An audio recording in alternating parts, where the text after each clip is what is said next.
Tasty crispy पकौड़े बनते हैं तो उसमें क्या डलता है? उसमें डलता है बेकिंग सोडा। तो जो हम टेस्टी खाना खाते हैं उसके पीछे भी साइंस है।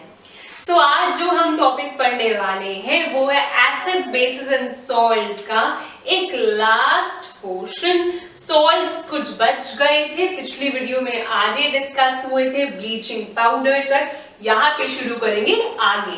This is Simran Bajaj, welcome to Abhyas institute of education. इस सॉल्ट की जो मैं बात कर रही हूँ, इस कंपाउंड की जो मैं बात कर रही हूँ, इस कंपाउंड में हम यूज कर रहे हैं इस कंपाउंड को पकौड़ों में उसको टेस्टी और क्रिस्पी बनाने के लिए, एंड उस कंपाउंड का नाम है बेकिंग सोडा। बेकिंग सोडा जिसका chemical name sodium hydrogen carbonate या सोडियम बाइकार्बोनेट है और उसका है chemical formula NaHCO3। NaHCO3, Na की वैलेंसी होती है 1, HCO3 की वैलेंसी होती है 1, इसीलिए क्रिस क्रॉस से बन गया NaHCO3। तो मैंने आपको क्या बताया, बेकिंग सोडा का केमिकल नेम है सोडियम हाइड्रोजन कार्बोनेट या सोडियम बाइकार्बोनेट और NaHCO3 है उसका केमिकल फॉर्मूला। तो अब बेसिकली अगर मैं आगे चलूं, ये बनता कैसे है, बेकिंग सोडा प्रिपेयर कैसे होता है, तो ये होता है सोडियम क्लोराइड के सॉल्यूशन को यूज करके as one of the raw materials. Sodium chloride का जो सॉल्यूशन है उसको ब्राइन कहा जाता है। कॉन्सेंट्रेटेड ब्राइन सॉल्यूशन को यूज करके बनता है ये। आइए एक रिएक्शन से समझते हैं कि इस बेकिंग सोडा कैसे प्रोड्यूस होता है।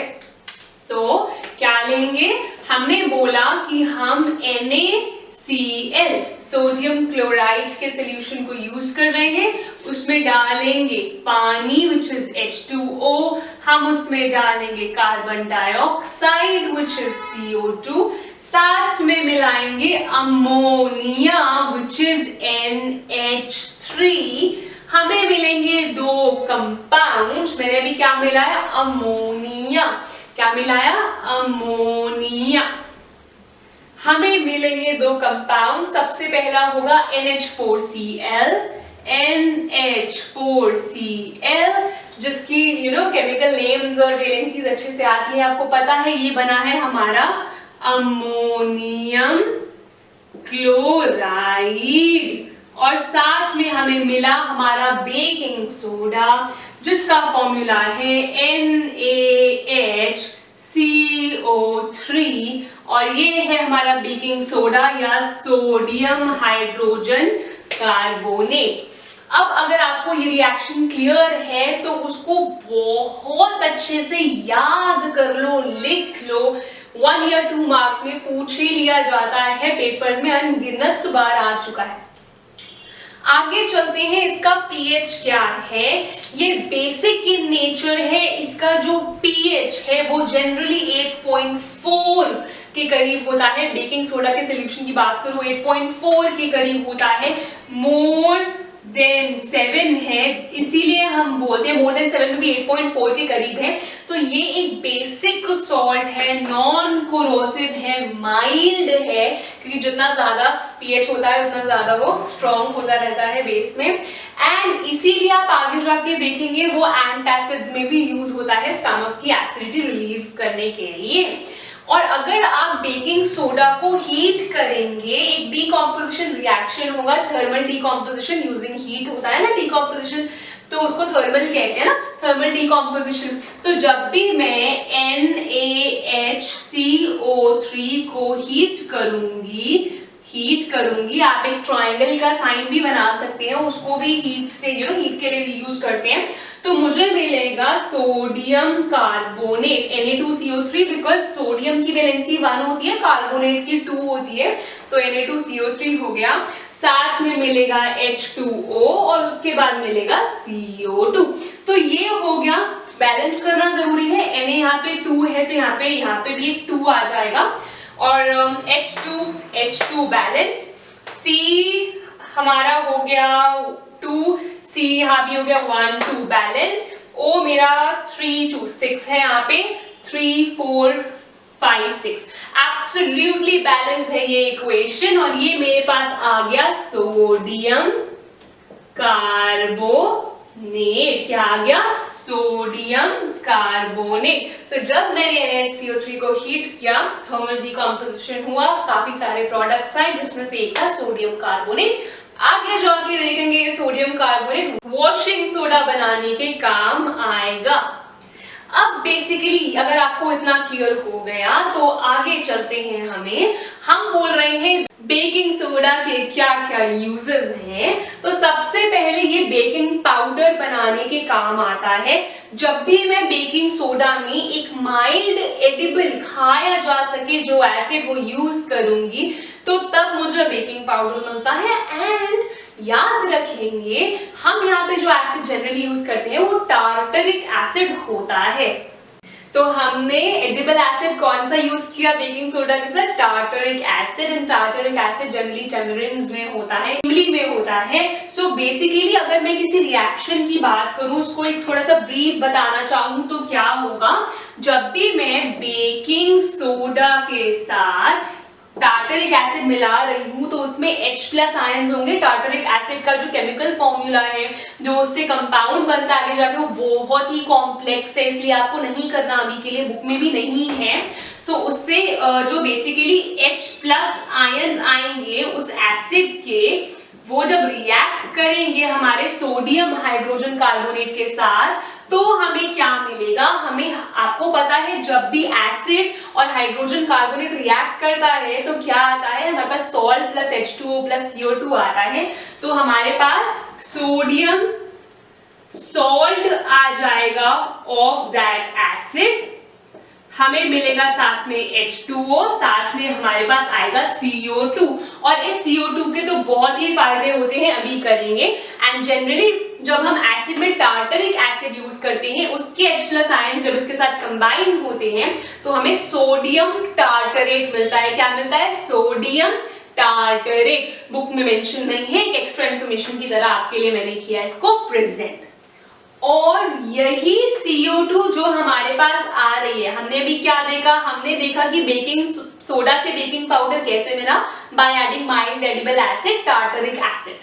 तो उसके बाद जो प्रोडक्ट्स में एक CO2 भी आ रहा है, यही CO2 जो है वो केक्स और ब्रेड को राइज करने में मदद करती है और उन्हें बनाती है सॉफ्ट, उन्हें बनाती है फ्लफी और बहुत टेस्टी। तो अब आप देख रहे हैं, हम जब खाना बनाते हैं या जब घर पे लेडीज आपकी मदर्स खाना बनाती हैं, तब उसके पीछे भी कितनी सारी साइंस है और इतनी इंटरेस्टिंग साइंस है। अब हम आगे चल रहे हैं बेकिंग सोडा के और भी यूजेस। मैंने भी बोला बेकिंग सोडा का जो pH है वो मोर देन 7 है। It's alkaline in nature, it's a mild non corrosive base. Stomach में एसिडिटी जब होती है तब उसको रिलीव करने के लिए हम बेकिंग सोडा ले सकते हैं, बिकॉज बेकिंग सोडा HCl के साथ रिएक्ट करके न्यूट्रलाइजेशन रिएक्शन करेगा और वो स्टमक के एसिड को न्यूट्रलाइज कर देगा। ये मैंने आपको pH में भी बताया है कि उसे एंटासिड्स में यूज किया जा सकता है जो एसिडिटी को काउंटर करके पेन में रिलीफ दे। साथ ही साथ आप CO2 को यूज करते हैं and soda acid fire extinguishers में इसको यूज कर सकते हैं। फायर एक्सटिंग्विशर के लिए क्या जरूरी है? कार्बन डाइऑक्साइड जरूरी है किसी भी फायर को खत्म करने के लिए, एंड करने के लिए, वो भी हेल्प करती है इसमें। तो ये हमने अभी खत्म किया अपना टॉपिक बेकिंग सोडा का। हमने देखा यहाँ पे हमारे पास सोडियम कार्बोनेट आया है। सोडियम कार्बोनेट को यूज करके हम बनाएंगे अपना अगला कंपोनेंट जो होगा वॉशिंग सोडा। हम चल रहे हैं अपने अगले कंपाउंड पे जो कि है वॉशिंग सोडा। इसमें से एक न्यू टॉपिक इमर्ज होकर आएगा जिसको हम बोलेंगे वाटर ऑफ क्रिस्टलाइजेशन। बहुत ही जरूरी टॉपिक, पीओपी, जिप्सम, ये सब चीजें आती रहती हैं। इसमें से सीधा 2 से लेके 5 मार्क तक के क्वेश्चंस बोर्ड्स में, हाफ ईयरलीज में, प्री बोर्ड्स में पूछे जाएंगे इसी टॉपिक से, गारंटीड। अब चलते हैं, हम लोग जब वॉशिंग सोडा के बारे में बात कर रहे हैं, इसका केमिकल फॉर्मूला है Na2CO3 डॉट 10H2O। आप बोलोगे यार ये डॉट 10H2O क्या है? जब मैंने बेकिंग सोडा पढ़ाया आपको अभी इससे पहले, जस्ट पहले, उसमें जब उसको हीट किया तो Na2CO3 आया। Na2CO3 आया तो जब सोडियम कार्बोनेट वो ड्राई था, उसको सोडा ऐश भी बोलते हैं, सोडा ऐश, वो ड्राई था और उसको एनहाइड्रस कहते हैं, एनहाइड्रस कहते हैं। क्यों? बिकॉज वो ड्राई है। तो उसमें जब हम पानी या वाटर मॉलिक्यूल्स ऐड करेंगे, उसको रिहाइड्रेट कर देंगे, तब मिलेगा हमें वॉशिंग सोडा। केमिकल फॉर्मूला क्या है? Na2CO3.10H2O। तो कैसे बना? सोडियम कार्बोनेट को रिहाइड्रेट किया, जिसे रिक्रिस्टलाइजेशन भी कहते हैं। क्या बोलते हैं? रिक्रिस्टलाइजेशन। अब बोलेंगे क्रिस्टलाइजेशन क्या है, तो वही नेक्स्ट टॉपिक है जो मैं आपको समझाने वाली हूं। अगर मैं उसको फॉर्मूला या रिएक्शन की टर्म्स में बात करूं तो कैसे आएगा? Na2CO3, ये है मेरा सोडियम कार्बोनेट। याद रखने हैं ये फॉर्मूला, वीडियो में बार बार 10 बार 15 बार बोल रही हूं ताकि आपके दिमाग में बैठ जाए। तो इसमें हमने 10 मॉलिक्यूल्स ऑफ H2O किया एंड हमें मिल गया Na2CO3.10H2O और यही है हमारा वॉशिंग सोडा। केमिकली बात करें तो बोल सकते हैं सोडियम कार्बोनेट डेकाहाइड्रेट। अब मैंने डेका क्यों बोला? डेका हर जगह स्टैंड करता है 10 के लिए, तो यहाँ पे 10 मॉलिक्यूल्स ऑफ वाटर था, इसीलिए मैंने बोला डेकाहाइड्रेट। हर जगह ये नाम नहीं दिया होगा, तो आप इसको वॉशिंग सोडा बोल सकते हैं। ये था सिंपल सा रिएक्शन। यूजेस क्या है इसके? Glass, soap and paper industry में बहुत यूज होता है। एंड बोरेक्स, बोरेक्स क्या है? एक सोडियम कंपाउंड है, उसको भी मैन्युफैक्चर करने के काम आता है। बोरेक्स जनरली सदियों से, डिकेड से यूज किया जा रहा है as a cleaning agent. And sodium carbonate खुद भी as a cleaning agent use होता है डोमेस्टिक पर्पसेस के लिए। एंड वाटर की परमानेंट हार्डनेस हटाने के लिए आप उसको यूज कर सकते हो। So it is used for removing the permanent hardness of water. ये समझ में आ गया, लेकिन कुछ क्यूरियोसिटी मुझे पता है आपकी आ गई है कि अब ये क्रिस्टलाइजेशन क्या है, ये डॉट 10H2O क्या है। इस पे चलते हैं आगे। अब हम बात कर रहे हैं, चल रहे हैं वाटर ऑफ क्रिस्टलाइजेशन पे। ऐसे कई सॉल्ट्स होते हैं जिनमें वाटर मॉलिक्यूल्स होते हैं एंड उन्हीं fixed number of water molecules को जो एक फॉर्मूला यूनिट ऑफ सॉल्ट में प्रेजेंट होता है। फॉर्मूला यूनिट का मतलब तो आपको पता ही है, 9th में भी क्या था फॉर्मूला यूनिट। जो एक फॉर्मूला यूनिट ऑफ सॉल्ट में प्रेजेंट होते हैं उसको कहते हैं वाटर ऑफ क्रिस्टलाइजेशन। तो बेसिकली अगर मैं एक एग्जांपल के थ्रू आपको एक्सप्लेन करूं तो हमें पता है जो कॉपर सल्फेट के क्रिस्टल्स होते हैं वो जो ब्लू कलर के होते हैं, जो मैंने बोला कॉपर सल्फेट CuSO4 के जो क्रिस्टल्स ब्लू कलर के होते हैं उनमें भी वाटर ऑफ क्रिस्टलाइजेशन होता है 5 water molecules as water of crystallization होते हैं। and because of this number 5 इस पूरे कंपाउंड का नाम है कॉपर सल्फेट पेंटा। क्या बोला? पेंटा हाइड्रेट। इसको जब मैंने किया हीट, क्या किया? हीट। अगर मैं एक टेस्ट ट्यूब में लेकर इसको हीट करूंगी बर्नर की हेल्प से, तो इसका जो कलर है, जो पहले क्या था? पहले था ब्लू कलर उस क्रिस्टल का, वो हो जाएगा ग्रेश वाइट, वाइटिश कलर आ जाएगा। क्यों? बिकॉज जो उससे वाटर मॉलिक्यूल्स थे वो इवेपोरेट हो चुके हैं। तो क्या हुआ? मेरे पास आ जाएगा CuSO4 जिसमें वाटर मॉलिक्यूल नहीं होगा एंड ये जो होगा वो ग्रेश वाइट कलर का होगा। एंड अब इसका नाम, पहले ये हाइड्रेटेड था, पहले ये क्या था? पहले ये था हाइड्रेटेड कॉपर सल्फेट के क्रिस्टल्स। अब ये है एनहाइड्रस कॉपर सल्फेट। अब क्या है ये? Anhydrous copper sulphate. इसमें वाटर मॉलिक्यूल्स नहीं है।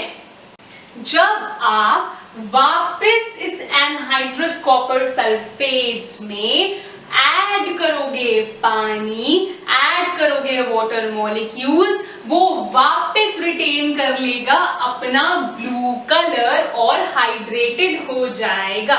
तो दो वो है क्रिस्टल फॉर्म में, स्टिल इसमें वाटर मॉलिक्यूल्स हैं, प्रेजेंस ऑफ वाटर मॉलिक्यूल्स हैं, fixed presence of water molecules हैं in one formula unit of salt.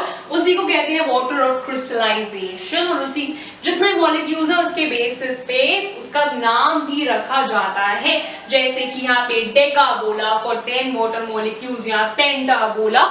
ऐसे ही एक आगे सॉल्ट से मैं आपको इंट्रोड्यूस कराने वाली हूँ जिसका नाम है जिप्सम, जिसे CaSO4.2H2O से रिप्रेजेंट करते हैं।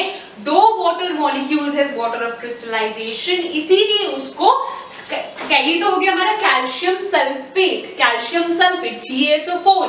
दो वाटर मॉलिक्यूल्स है एंड वाटर ऑफ क्रिस्टलाइजेशन, तो उसको मैंने बोला calcium sulphate dihydrate, calcium sulphate dihydrate. Di means two, di means two. अब इसके आगे मैं आपको लेके चल रही हूँ प्लास्टर ऑफ पेरिस पे, जो जिप्सम की मदद से बनने वाला है। जब मैं जिप्सम को हीट करूंगी एट 373 केल्विन के टेम्परेचर पे, 373 केल्विन क्या होता है? It's probably 100 degree Celsius. Celsius kelvin का हमें जो स्केल है वो तो पता ही है कैसे चेंज करते हैं। सो 100 डिग्री सेल्सियस 373 केल्विन पे जब मैं इसको हीट करूंगी, जिप्सम लूज कर देगा पानी। जिप्सम जो है वो वाटर मॉलिक्यूल्स लूज करेगा। कितने लूज करेगा? 1.5 वाटर मॉलिक्यूल लूज करेगा और वो बन जाएगा CaSO4.5H2O, और हाफ की वजह से उसको हेमी बोलते हैं, कैल्शियम सल्फेट हेमीहाइड्रेट, और वही है हमारा POP which is plaster of Paris। मैंने क्या बोला, जल्दी से क्विक रिवीजन कर लेते हैं। मैंने जिप्सम का फॉर्मूला बताया CaSO4.2H2O, मैंने उसको 373 केल्विन पे हीट किया, उसने लूज किए अपने वाटर मॉलिक्यूल, वो बन गया calcium sulphate hemihydrate. 1.5 molecule lose करके CaSO4.5H2O वो बन चुका है। और जो POP है वो एक वाइट पाउडरिश फॉर्म में होता है, जिसको आपको पता है फ्रैक्चर्ड बोन्स को राइट पोजीशन पे रखने के लिए यूज किया जाता है। एंड ये फायर रेजिस्टेंट भी है, इसी वजह से कुछ ऐसा सा रीजन है जिसलिए इसको प्लास्टर ऑफ पेरिस कहा जाता है। ये मैं आप पे छोड़ती हूँ, थोड़ी क्यूरियोसिटी मुझे ढूंढ के बताएंगे कि why is it called plaster of Paris. ये पेरिस से आया, क्या पेरिस में उसका यूज हुआ? तो ये आप मुझे देख के कमेंट सेक्शन में बताएंगे कि why is it called plaster of Paris only. Toys बनाने में भी यूज होता है, काफी स्टेचूज बनाने में इसका इस्तेमाल किया जाता है। अगर मैंने वापस POP दैट इज CaSO4.5H2O, जिसको प्लास्टर ऑफ पेरिस भी बोलते हैं, क्या बोलते हैं? Plaster of Paris calcium sulphate hemihydrate, उसमें मैंने लॉस्ट वाटर मॉलिक्यूल डाला, वापस मिला दिया मैंने 1.5 वाटर मॉलिक्यूल। मैंने क्या किया? मैंने 1.5 वाटर मॉलिक्यूल मिला दिया वापस, तो मुझे क्या मिलेगा? मुझे वापस जिप्सम मिल जाएगा CaSO4.2H2O, मुझे मिल गया वापस जिप्सम। तो जो पाउडर था, वाइट पाउडर था, अब वापस एक hard solid mass that is gypsum मुझे मिल गया। उसने अपने लॉस्ट वाटर मॉलिक्यूल्स कर लिए रीगेन। बहुत ही आसान सा टॉपिक था, एक छोटा सा कॉन्सेप्ट लेकर की वीडियो होगी। एंड मैंने ये बोला कि CaSO4.5H2O, आप बोलोगे पानी के मॉलिक्यूल को कैसे आधा कर दिया, हाफ कैसे हो सकता है? ये मतलब है मेरा कि दो formula units of CaSO4 that is calcium sulphate share कर रहे हैं एक वाटर मॉलिक्यूल, शेयर कर रहे हैं एक water molecule as water of crystallisation. तो अगर दो फॉर्मूला यूनिट्स ऑफ CaSO4 एक वाटर मॉलिक्यूल यूज कर रहे हैं तो एक फॉर्मूला यूनिट ऑफ CaSO4 तो इसका आधा that is half water molecule share करेगा, इसीलिए मैंने लगाया .12H2O। अगर आपको ये कॉन्सेप्ट बहुत अच्छे से क्लियर हो गया है so do comment what do you felt in the comment section and also मुझे POP का आंसर जरूर दीजिएगा। Do subscribe for more such videos, keep watching, keep learning.